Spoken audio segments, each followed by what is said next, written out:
primeira pergunta. O senhor comentou sobre o livre-arbítrio. E aí Deus, ele respeita o livre-arbítrio das pessoas. Por que certas vezes, em algumas ocasiões, ele parece não respeitar, interferindo na situação e operando milagres? E em outras situações, ele não opera esses milagres. Como é que é? Ele interfere ou não? Ele deixa a pessoa ser livre ou não? E por que ele escolhe algumas pessoas para ajudar e outras não? Bom, na verdade eu enxerguei duas perguntas em uma aí, não é? O livre-arbítrio é uma coisa, o milagre eu acho que é um pouquinho diferente. Na questão do livre-arbítrio, Deus age, fazendo uma comparação, como uma mãe com um filho. A criança vai lá, tem que tomar uma injeção, ou quebrou a perninha, tem que fazer alguma coisa no hospital, e aí o médico fala assim, olha, segura porque eu vou ter que dar a injeção aqui, se ele mexer vai ser pior. Naquele momento ali, a mãe não pode deixar a criança espernear, sair correndo para o hospital, ela vai agarrar a criança, e quanto mais ela ama, mais ela segura os bracinhos dele, ele chorando, querendo sair, ela não deixa. Por outro lado, quando ele quiser fazer medicina ou direito, ela vai falar, tudo bem, é o que você quer, isso aí eu casar, eu vou respeitar. Então, uma mãe sabe o momento em que ela tem que dar liberdade para o filho fazer o que quiser e o momento que ela vai ter que amarrar o filho para o próprio bem dela. E Deus sabe muito mais do que uma mãe. E nisso também, essa ilustração eu pego para a questão do milagre. É aquilo que eu falei, se Deus operasse todos os milagres agora, ele criaria uma situação insustentável antes do tempo. Nós não estamos preparados ainda para a eternidade. Se, por outro lado, ele não operasse milagre nenhum, nós ficaríamos às escuras, sem saber que existe luz no fim do túnel. Então, Deus opera alguns milagres para nos lembrar, nos acalmar, no sentido de, filhos, calma, o mundo não está abandonado por mim, eu vou voltar. Eu vou voltar. Esses milagres são apenas um sinal de que eu ainda estou agindo na história, apesar de não parecer. E o sofrimento é uma outra maneira de lembrar assim, filhos, vocês ainda não estão no céu. Vocês ainda não estão no lar. Porque lembre, por mais que Deus opere um milagre, ele pode, por exemplo, hoje livrar alguém de um câncer. A pessoa está com câncer aqui, mas essa pessoa vai fazer 80 anos, 100 anos, vai morrer. Então todo milagre, por mais maravilhoso que ele seja, ele é provisório. Todas as pessoas que Jesus curou um dia morreram.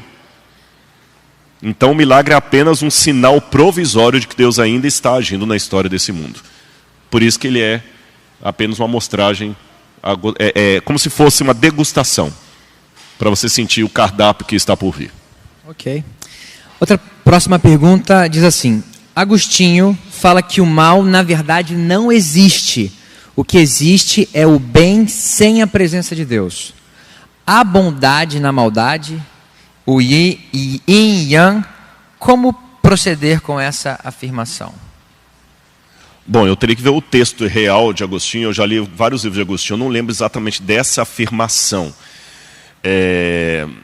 Eu lembro que no livro A Trindade, de Santo Agostinho, ele diz, ele trabalha muito contra, principalmente o maniqueísmo, aquela coisa toda, e algumas outras filosofias que havia na ocasião lá, e ele sempre fala de Deus na graça, que a graça de Deus não permite as trevas, né? Mas indo para a última parte, o Yang já é uma filosofia que não tem nada a ver com Santo Agostinho ocidental. Não existe bem no mal. Não existe bem no mal. O mal é mal, o bem é bem. O que acontece é o seguinte, Deus tem a capacidade de misericórdia, talvez daí que vem a citação de Agostinho, que Agostinho fala muito da graça. Ele fala que a graça de Deus nos seduz. Embora a palavra sedução em latim é uma palavra dúbia, pode significar tanto uma coisa ruim como uma coisa boa, Agostinho trabalha muito assim, em 2 livros. Ele trabalha isso no De Trinitate, que é o da Trindade, e nas Confissões, que ele conta a história de conversão dele, e como é que Santa Mônica, que era a mãe dele, orava por ele. Santo Agostinho diz assim, o Adeodato, o filho dele, por exemplo, era o filho de um adultério. O Agostinho, ele teve um caso com uma garota de programa e nasceu Adeodato. E ele dizia que aquela relação que ele teve não era pura, era uma relação por dinheiro, por prazer apenas carnal e tudo mais. Mas daquela relação impura, saiu alguém que ele amava, que era o Adeodato, que era o filho dele.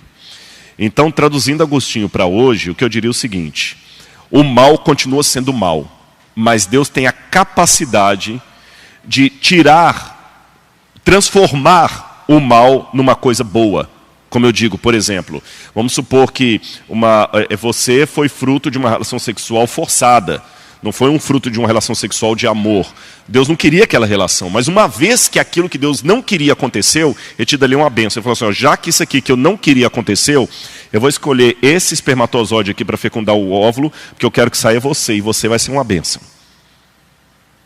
Então não é que existe um bem embutido no mal. É que Deus tem a capacidade de transformar o mal em bem por sua graça e sua misericórdia. Aí eu estaria entrando na teologia agostiniana e nesse aspecto eu estaria em concordância com ele. Okay. Só para avisar, você mande a sua pergunta, tente trazer perguntas dentro do tema. Se a gente tiver um tempinho a mais, a gente pode explorar outros aspectos também. Outra pergunta diz assim, se Deus não criou o mal, só a possibilidade dele... Lúcifer se torna criador por transformar potência em realidade? Veja bem, aí nós temos que sair um pouquinho do sentido da palavra criação. Sabe que as línguas não são unânimes para descrever a realidade. Você mesmo estudou alemão, você sabe que tem coisa em alemão que é intraduzível.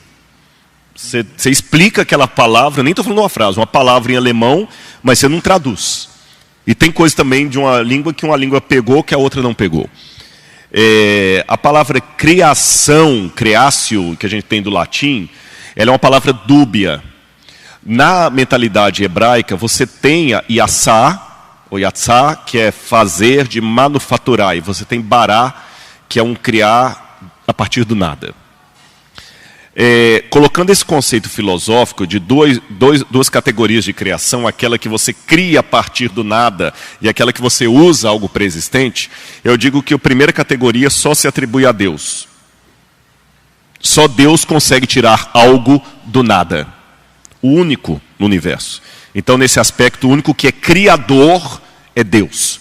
Porque só Ele pode trazer algo do nada.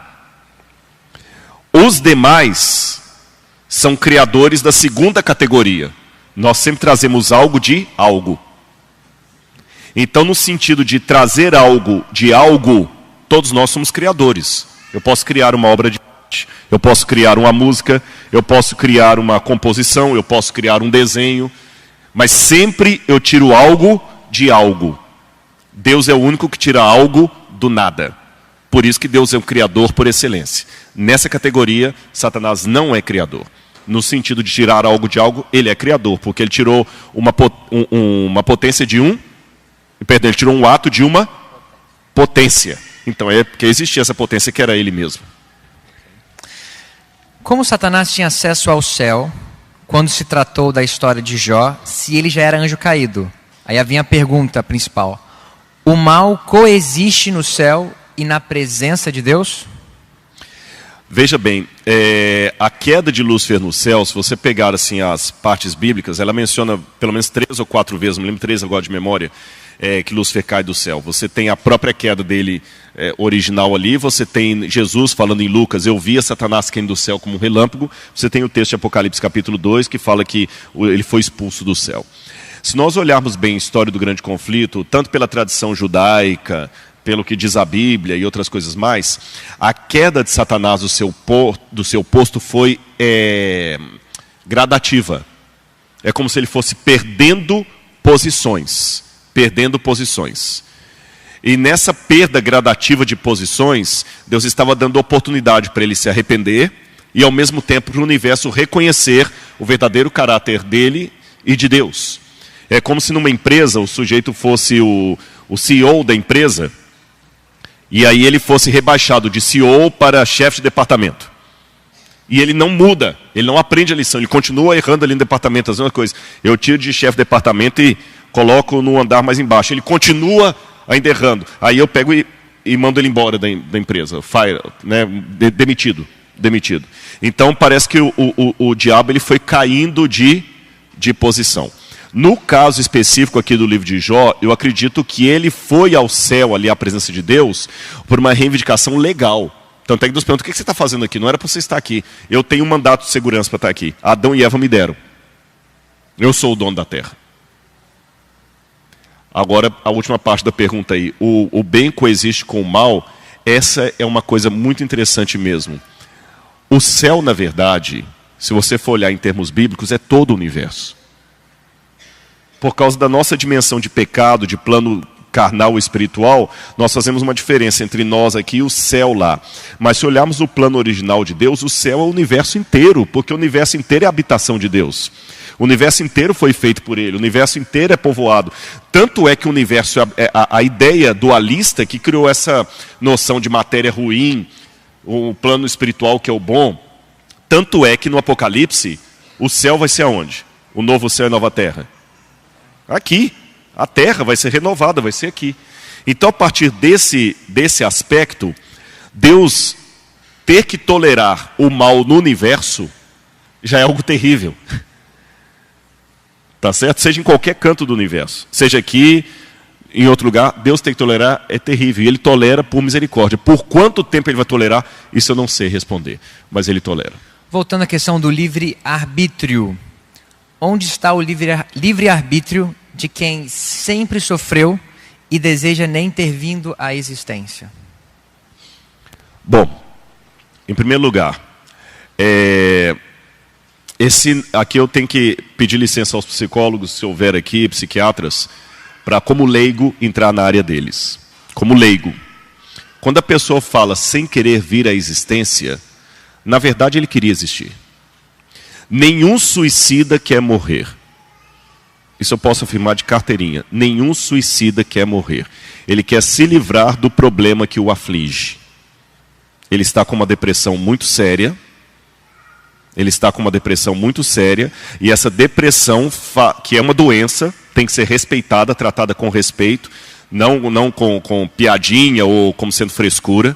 E essa depressão causa nos neurotransmissores dele, na sinapse dele, uma falha de raciocínio sistêmico, de modo que ele vê uma realidade deturpada e acha que não tem mais solução. Por isso ele quer morrer, ele quer não existir, ele não quer mais a vida.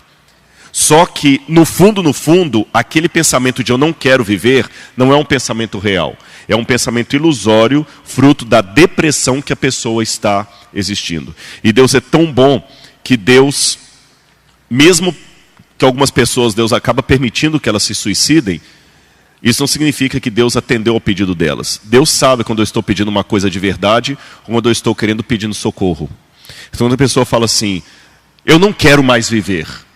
Eu, Rodrigo, leigo, estou ouvindo a dizer, eu não quero mais viver. Mas Deus, que é maior do que qualquer psicólogo, sabe que o consciente dele está falando que não quer viver, mas o inconsciente dele está implorando por uma vida diferente da que ele tem. Por isso que Deus, de maneira muito gentil, não atende a neurose dele, mas o pedido que está lá no inconsciente dele. Por isso que essa pessoa que acha que não tem livre-arbítrio está sendo a maior prova do arbítrio de Deus. Que Deus ainda está dando a chance dela viver, mesmo que o trauma dela peça a morte. Ok. Mais uma pergunta então, né? O senhor trabalha com essa questão filosófica, teológica sobre a maldade e o sofrimento na experiência humana. Agora, como que a gente pode abordar isso para alguém que está em sofrimento? Como é que eu trato da questão do sofrimento para alguém que está passando por esse momento? Bem, alguma coisa aqui eu vou falar amanhã, mas não vou anunciar o conteúdo de amanhã, senão vocês não veem, né? Tem que criar suspense. Será que Judas trairá Jesus Cristo? Não perca, domingo às 19h30, aí o pessoal vem. Algumas coisas que eu já percebi, lidando com pessoas que sofrem. Eu aprendi com o próprio Deus. Enquanto Deus estava no alto do Sinai, com a glória dele, os raios, o povo ficou com medo dele. E pedia Moisés para falar. Fale você, Moisés, e não Deus. Deus olhou e falou assim, Moisés, esse método de mostrar só a minha glória não está dando certo. Vamos fazer uma coisa, Moisés? Faz uma tenda para mim que eu vou descer aqui da montanha do Sinai e vou morar com o meio do povo lá embaixo. E no Novo Testamento isso ficou ainda mais evidente quando o Verbo se fez carne e habitou no meio de nós. E nós vimos a sua glória. Glória como do dia do Pai. Olha que contraste. Enquanto Deus mostrou a glória dele no Sinai, o povo não aguentou ver, pediu a Moisés para falar. Quando Deus velou a glória dele num carpinteiro, solitário, machucado, nós vimos a glória dele. Então eu aprendi, Rafael, que enquanto eu mostrar títulos, currículo Lattes, eu posso até ter o respeito da pessoa.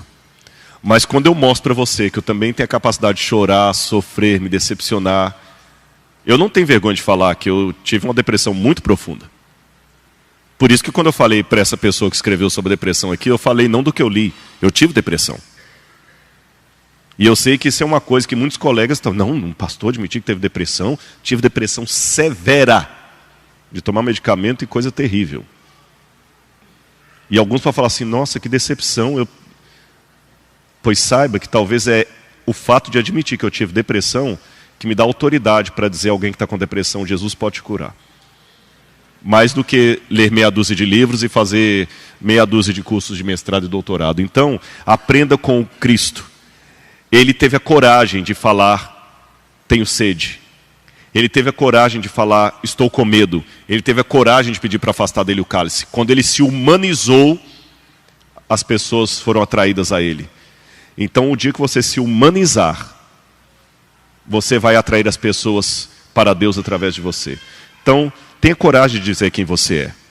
Quando eu falo tenha coragem de dizer, a gente é muito voltado a mostrar os rótulos. Porque as pessoas gostam da roupa de marca, dos títulos do carro, da conta bancária, da beleza física. Tenha coragem de se mostrar sem maquiagem. Tenha coragem de se mostrar com a cara que acabou de acordar. Tenha coragem de mostrar que você também, apesar desse jeito rompante que você também tem medo. Você vai ter mais respeito e vai consolar mais as pessoas. E para terminar a minha resposta, eu aprendi que o melhor consolo que eu já dei para algumas pessoas foi ouvi-las, chorar com elas e não ficar dando resposta. Quantas vezes eu fiquei só me emocionei com a pessoa, chorei com ela, abracei, deixei ela falar, para você, obrigado, valeu tanto que você me disse, eu não falei nada. Eu só me humanizei. E quando por mãos de homens, o quanto por mãos de homens podemos intervir nesse sofrimento? Isso reflete a graça de Deus? Por exemplo, como saber a hora de parar de intervir no sofrimento de um paciente com câncer terminal ou incontáveis cirurgias? Acho que é uma pergunta bem propícia para o ambiente Botafogo, a gente tem muitos médicos aqui. Né? O ser humano não foi feito em série, como o carro. O carro foi feito em série. Então, se o seu carro começa a apresentar um determinado barulho lá, e você leva para um mecânico experiente, ele vai colocar o ouvido, isso aqui pode é suspensão. Ele nem precisa abrir o carro, é suspensão. Porque todo carro que tem problema de suspensão faz aquele barulho. O ser humano não foi feito em série. Então eu tenho o mesmo barulho que o outro, mas no meu caso é por uma causa, no outro é por outra. Então isso é lindo da criação de Deus, que ao mesmo tempo que nós somos um todo, nós somos únicos. Então eu digo, cada caso é um caso. Não existe receita de bolo. Peça a Deus sabedoria, orientação, e Ele vai te usar. Mas não existe uma receita de bolo, fala assim, todo mundo em caso terminal, tal, você vai agir desse jeito. Não. A própria medicina, permitam-me dizer, vocês como médicos mesmo sabem que não é só a pessoa pode estar com os mesmos sintomas e o medicamento que você oferece para uma não pode dar para outra. Às vezes tem que pedir um exame de sangue para ver se você pode prescrever aquele medicamento ou não. Se todo mundo fosse feito em série, qualquer um podia ser médico. Basta eu ver o que minha avó teve, eu tomo a mesma coisa, eu compro o mesmo remédio que ela e tomo. Não precisa nem do médico. Mas a prova maior é que cada um é um, que nem as receitas são iguais. Então, cada caso é o seu caso. Ok, a gente vai para a última pergunta. Nós tivemos aqui várias perguntas, não vamos ter tempo de tratar com todas. Mas eu gostaria agora de mudar um pouco de foco. E tem surgido uma certa perspectiva de que o sábado bíblico não é o 7º dia da semana como nós temos hoje.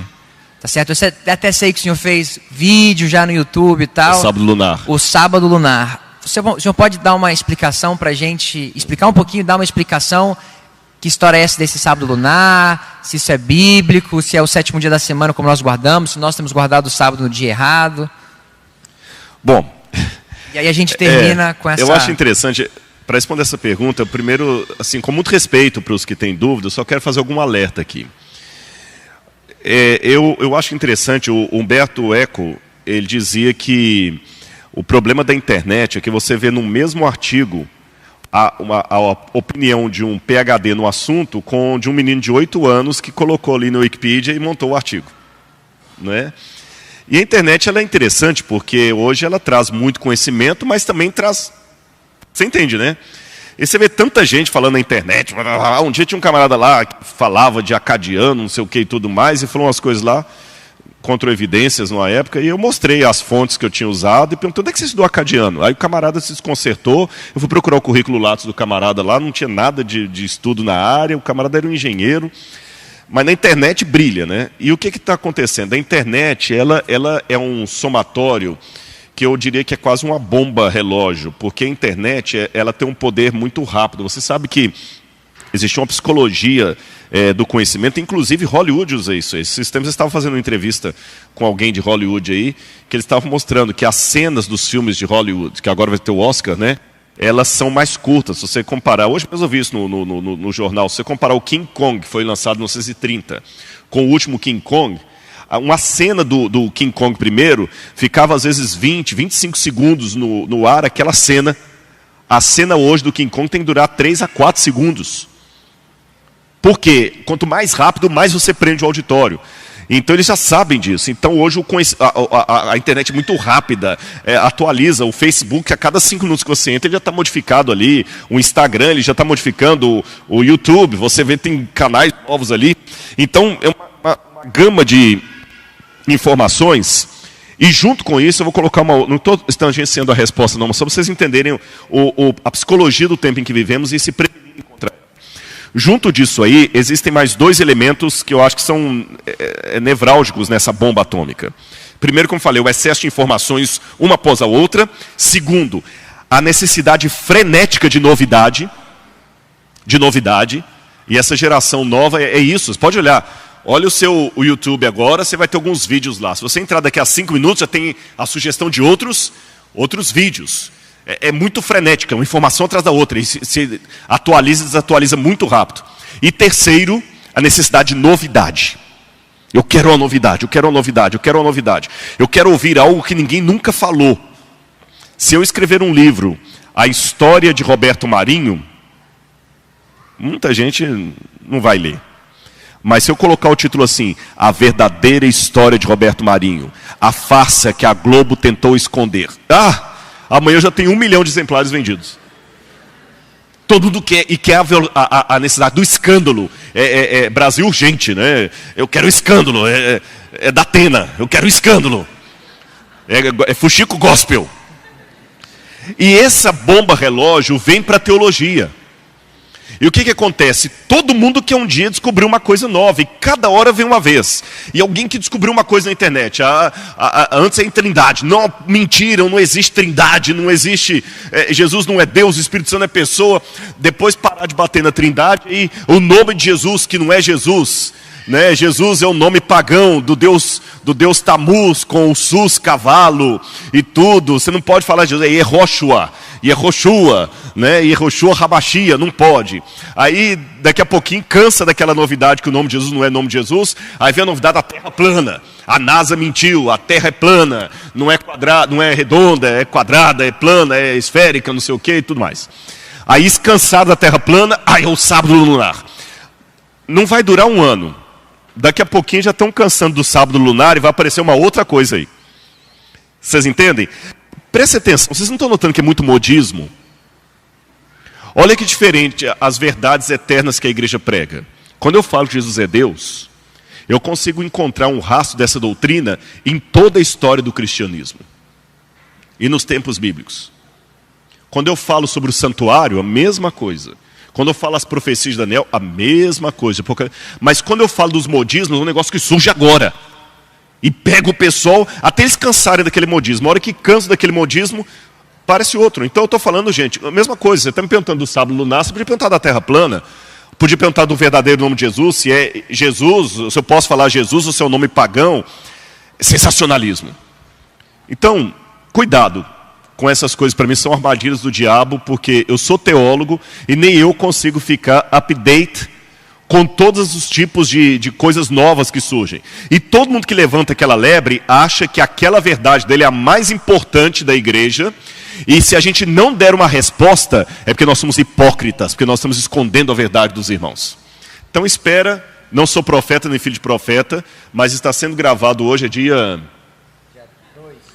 2 de março de 2018. Se Jesus não voltar até o dia 2 de março de 2020, ninguém está falando mais do negócio de sábado lunar, já vai ser uma outra coisa que vai estar em moda, entende? Vai ser uma outra coisa. Bom, voltando então para responder. Tem pelo menos 2 grupos que falam do sábado lunar. Um deles, ambos começam com a mesma teoria, mas eles divergem ali no ponto. Eles acham que o sábado está atrelado à lua e não ao ciclo semanal. E a partir da lua nova, você tem que contar 7 dias para ter o primeiro sábado, ignorando o primeiro dia, que seria um feriado, mas não um shabat. Aí que eu falei vai ter a diferença. Um grupo vai entender que o sábado vai ser sempre no dia 15, 22, 15, 22, 28, não, desculpa, 7, 8, 15, 22, 28, 29.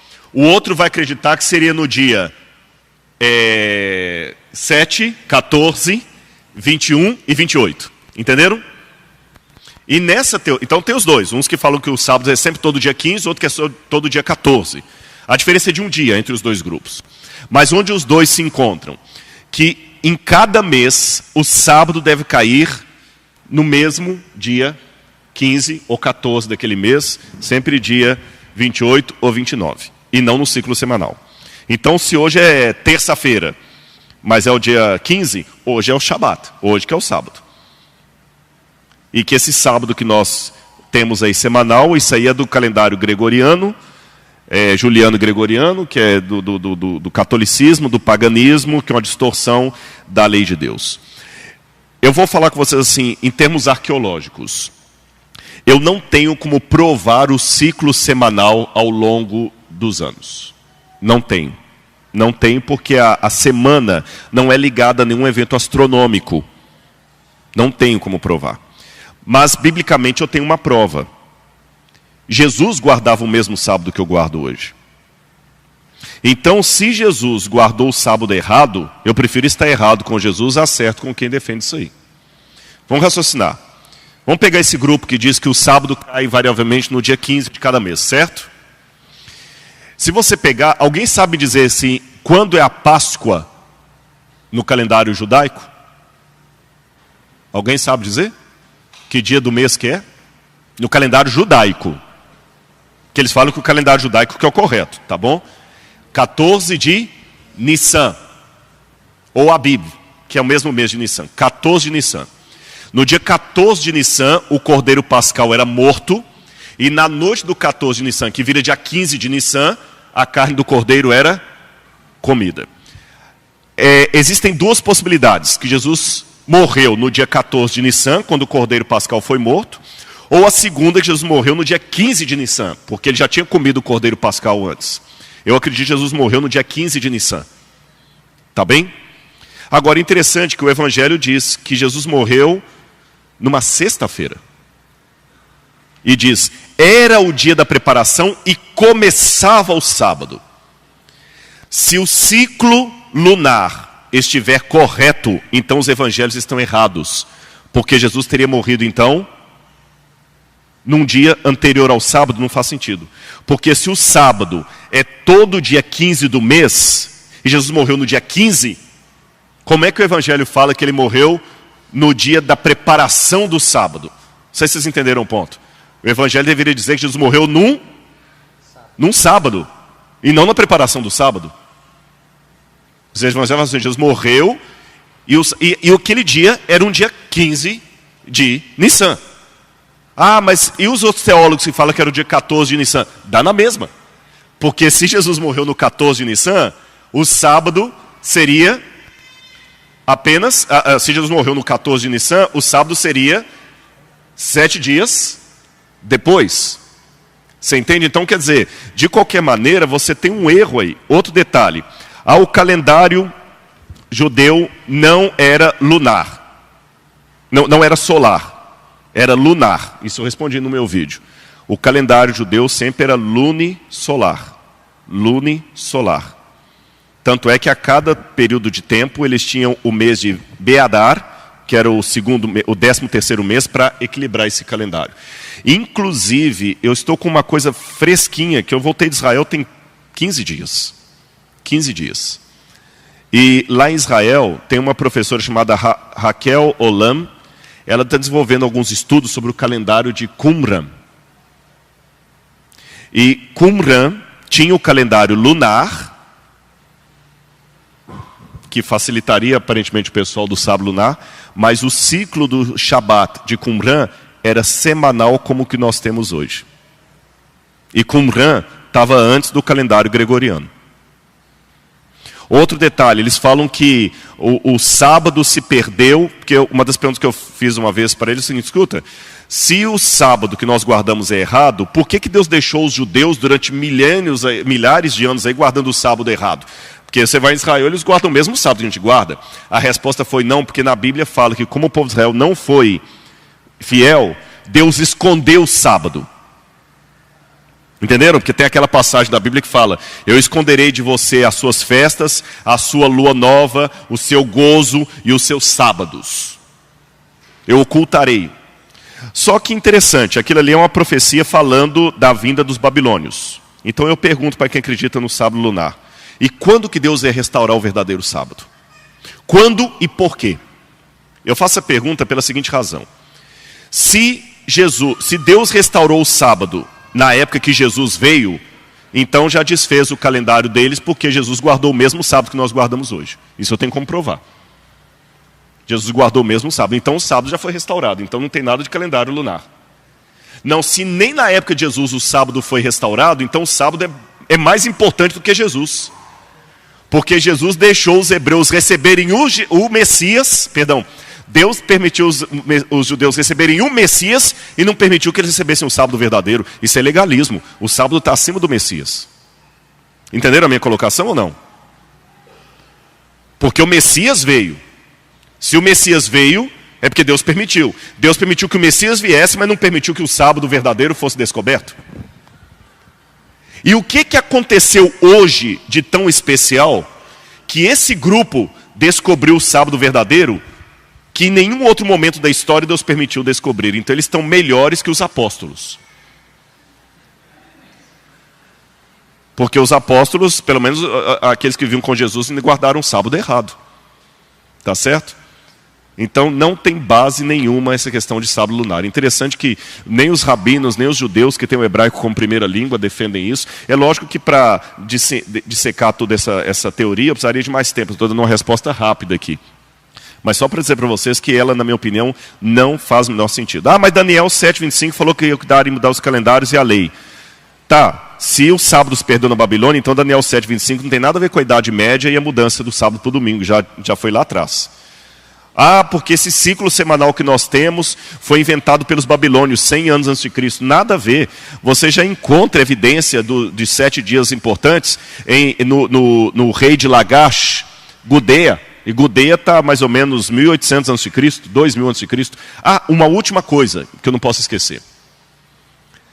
Estude o calendário babilônico. E você vai descobrir uma coisa interessante. Isso eu estou falando com tabletes cuneiformes que estão catalogados no Museu Britânico. Me lembrei disso aqui agora. Os babilônios tinham um ciclo de sábado lunar. Os babilônios contavam a partir da lunação 7 dias fixos no mês, e o 7º dia era invariavelmente um dia de descanso, um dia de não fazer nada, e um dia de maldição também. Não me perguntem por quê. E tinha o deus Shabatu. Então realmente o sábado lunar existe na antiguidade, na Babilônia. Então se tem alguém que está querendo propor algo aqui babilônico, é quem defende o sábado lunar. Porque a única evidência na antiguidade que eu tenho do sábado lunar, inconteste, é na Babilônia. Porque tem tabletes cuneiformes mostrando o calendário babilônico que mostravam os babilônios colocando o ciclo de 7 dias fixos Exatamente, agora eu lembrei que o sétimo, o oitavo, o 15º ciclo do mês, num mês de 30, colocando exatamente ali, fixo o sétimo dia em cada, em homenagem a um deus pagão. Então, na verdade, eu acho que nós estamos tendo um problema aqui. Estão querendo colocar que os babilônios que estavam certos e os hebreus que estavam errados. Me lembrei disso aqui agora. Tem documentação do que eu estou falando, viu? Ok, muito obrigado. Espero ter ajudado. Ajudou sim.